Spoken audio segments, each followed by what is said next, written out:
UltraTech cement માટે Amit view લઈએ આપની પાસેથી. અત્યારે 12,000ના લેવલ્સ પર જોઈ રહ્યા છે, લગભગ 0.5%ની ખરીદારી થઈ રહી છે. કઈ રીતે સલાહ આપશો ચાર્ટ્સ પર અલ્ટ્રાટેક સિમેન્ટ?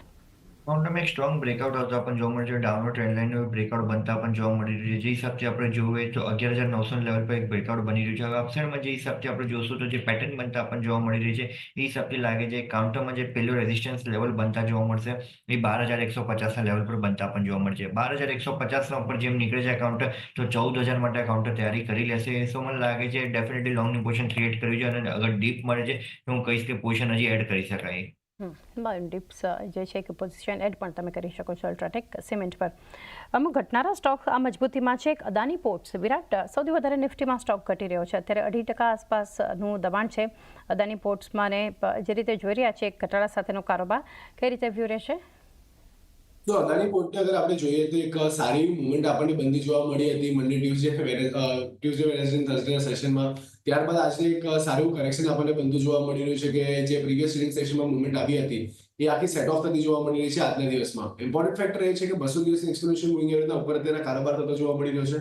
1220ની આસપાસનો જે લેવલ છે ત્યાં આપણને 200 દિવસની એક્સપ્લેનેશન મૂવિંગ એવરેજ પ્લેસ થતી જોવા મળી રહી છે. જો અહીંયાથી 1220ના લેવલ બ્રીચ થાય છે અને એની નીચે કારોબાર આપણને થતો જોવા મળે છે તો કદાચ આપણને ફરીથી આ કાઉન્ટરમાં કરેક્શન બનતું જોવા મળે છે. 1160 સુધીના લેવલ્સ આપણને નિયર ફ્યુચરમાં આવતા જોવા મળી શકે છે. તો ફિલહાલ માટે વેઇટિંગ વોચ કરવાની સલાહ રહે છે, પરંતુ જો 1220ના લેવલે બ્રીચ કરે છે અને એની નીચે સસ્ટેન કરે છે તો તમે શોર્ટ કરીને ચાલી શકો છો. એક વ્યૂ ઓવરઓલ એક જોઈ રહ્યા છે વેઇટ એન્ડ વોચ હાલ તો એક અદાની પોર્ટ્સના કાઉન્ટર પર. ત્યારબાદનો એક વ્યૂ લઈએ અત્યારે એસબીઆઈ માટે, કારણ કે અમિત એસબીઆઈ 2.5%ની મજબૂતી એટલે પ્રાઇવેટ બેંક્સ તો અત્યારે સપોર્ટ કરી જ રહ્યા છે, પરંતુ તેજીમાં હવે પાર્ટિસિપેટ પીએસયુ પણ કરી રહ્યા છે. આપણને એસબીઆઈમાં અત્યારે 2.5%ની મજબૂતી ડેઝ હાઈ પર 818ના લેવલ્સ પર કારોબાર થઈ રહ્યો છે. આપ કઈ રીતે સલાહ આપશો?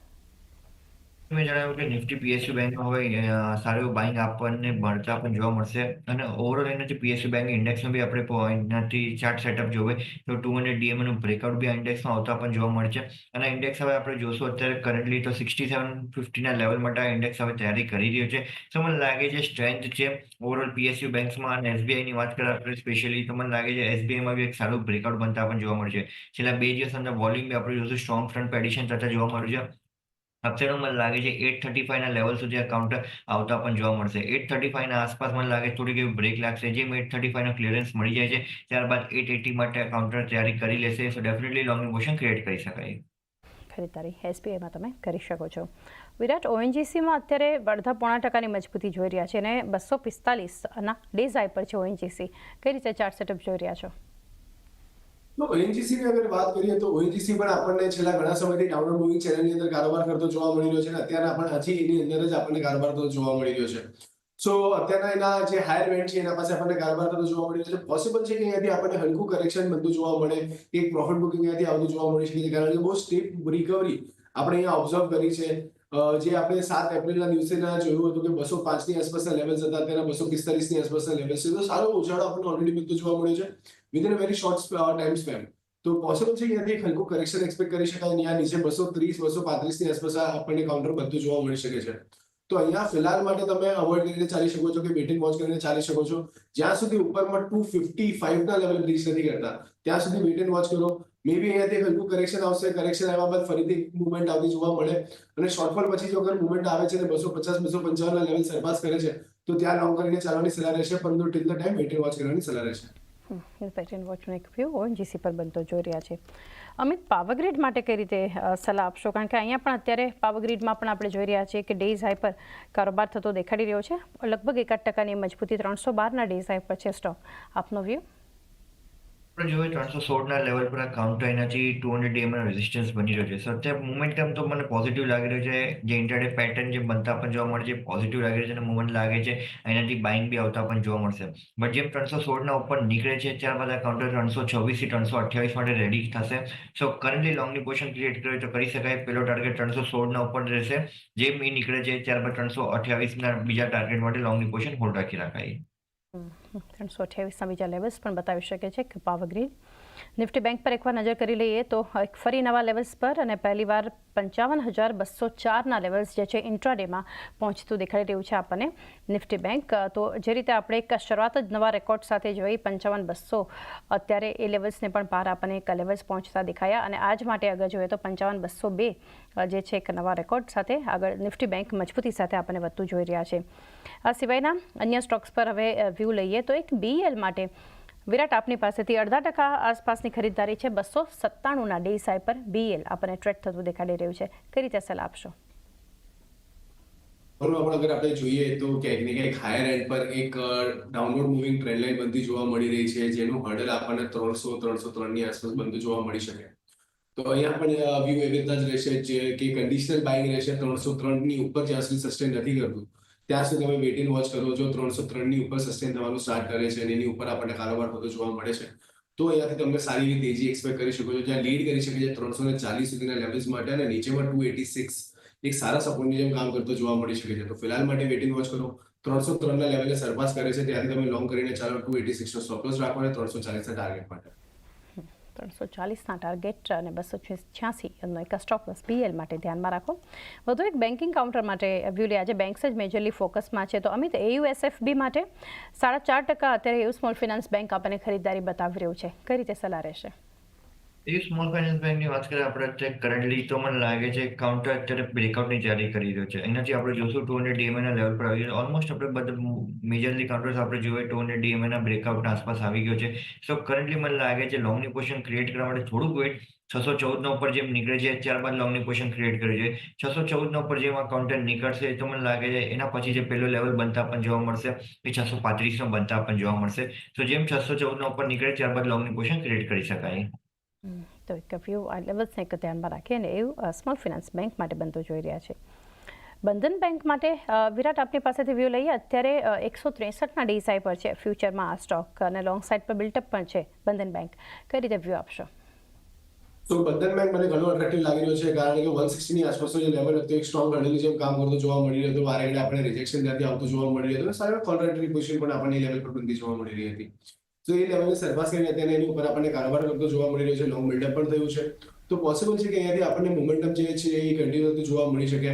160ની આસપાસનો સ્ટોપ લોસ મેન્ટેન કરીને ચાલવાની સલાહ રહેશે. ઉપરમાં 170 પેલો ટાર્ગેટ અને 170 ક્રોસ કરે છે તો 174 સુધીના લેવલ્સ આપણને બંધન બેંકમાં બનતા જોવા મળી શકે છે. તો એક બાય કરવાની સલાહ રહેશે.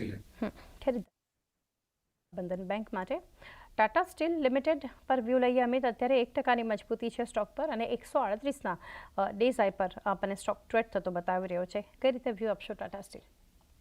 ટાટા સ્ટીલમાં તો કન્ટિન્યુઅસલી એક રેઝિસ્ટન્સ આપણને કાઉન્ટર બતાડી રહ્યા છે. અપસાઇડમાં આપણે જોઈએ તો ક્લસ્ટર ઓફ રેઝિસ્ટન્સ એનાથી બનતા જોવા મળી રહ્યા છે. 140 પર આવી રહ્યો છે, 145 પર આવી રહ્યો છે. સો કરન્ટલી આ રેન્જનો ક્લિયરન્સ બહુ જ જરૂરી છે. જે હિસાબથી આપણે જોઈએ તો ઓવરઓલ મને લાગે ટાટા સ્ટીલ માટે હજી થોડું વેટ એન્ડ વોચ કરવું જોઈએ કેમ કે અપસાઇડમાં જે હિસાબથી આપણે જોઈએ તો મેજર એનાથી રેન્જ ક્લિયરન્સ આપણને જોવા નથી મળી રહે. જ્યારે 145ના ઉપર આ કાઉન્ટર ક્લોઝિંગ આપે છે ત્યારબાદ મને લાગે છે સારું બાઇંગ આપણે આ કાઉન્ટરમાં ત્યારબાદ કન્વર્ટ થતા પણ જોવા મળશે. બટ કરન્ટલી મને લાગે છે રેન્જ બાઉન્ડમાં કાઉન્ટર હજી ચાલતા પણ જોવા મળશે. હજુ પણ એક રેન્જ બાઉન્ડ રહી શકે છે કારોબાર ટાટા સ્ટીલ માટે. HDFC લાઈફમાં એક પ્રેશર આપણે જોઈ રહ્યા છીએ વિરાટ. અત્યારે લગભગ 1.5% આસપાસ નીચે છે HDFC લાઈફ અને જે રીતે કંપનીના નંબર્સ આજે HDFC લાઈફમાં આપણને પરિણામને લીધે પણ એક ફોકસ બનતું જે છે ખાસ કરીને બતાવી રહ્યું છે. તો કઈ રીતે સલાહ આપશો તમે કારણ કે મિક્સ્ડ સેટ ઓફ નંબર્સ છે? HDFC લાઈફને ટેકનિકલી જોવા જઈએ તો 725ની આસપાસનો જે લેવલ હતો એક સારા હર્ડલની જેમ કામ કરતો જોવા મળી રહ્યો હતો અને ત્યાંથી જ આપણને રિજેક્શન બનતું જોવા મળી રહ્યું છે. તો પોસિબલ છે કે જ્યાં સુધી 725ના લેવલને સરપાસ કરી કે એની ઉપર આપણને સસ્ટેન થતું નહીં જોવા મળે ત્યાં સુધી આપણને આ પ્રેશર ઇન્ડક્ટેડ રહેતું જોવા મળી શકે. નીચેની સાઈડ પર 700ની આસપાસ જે લેવલ છે સપોર્ટની જેમ કામ કરતા જોવા મળી શકે છે અને ઉપરમાં 725નો લેવલ એક ઇમિડિયેટ હર્ડલની જેમ કામ કરતો જોવા મળી શકે છે. તો પોસિબલ છે કે આવતા સમયમાં આપણને એક રેન્જ બાઉન્ડ મુવમેન્ટ બનતી જોવા મળે છે 700 થી લઈને 725 વચ્ચે આ HDFC લાઈફમાં કારોબાર કરતો જોવા મળે. જો 725 કે 700ના લેવલને બ્રેકઆઉટ આપે છે કે બંનેમાંથી કોઈ બી લેવલ બ્રીચ કરે છે તો કન્ફર્મેશન મળશે આપણને further regarding the further trend.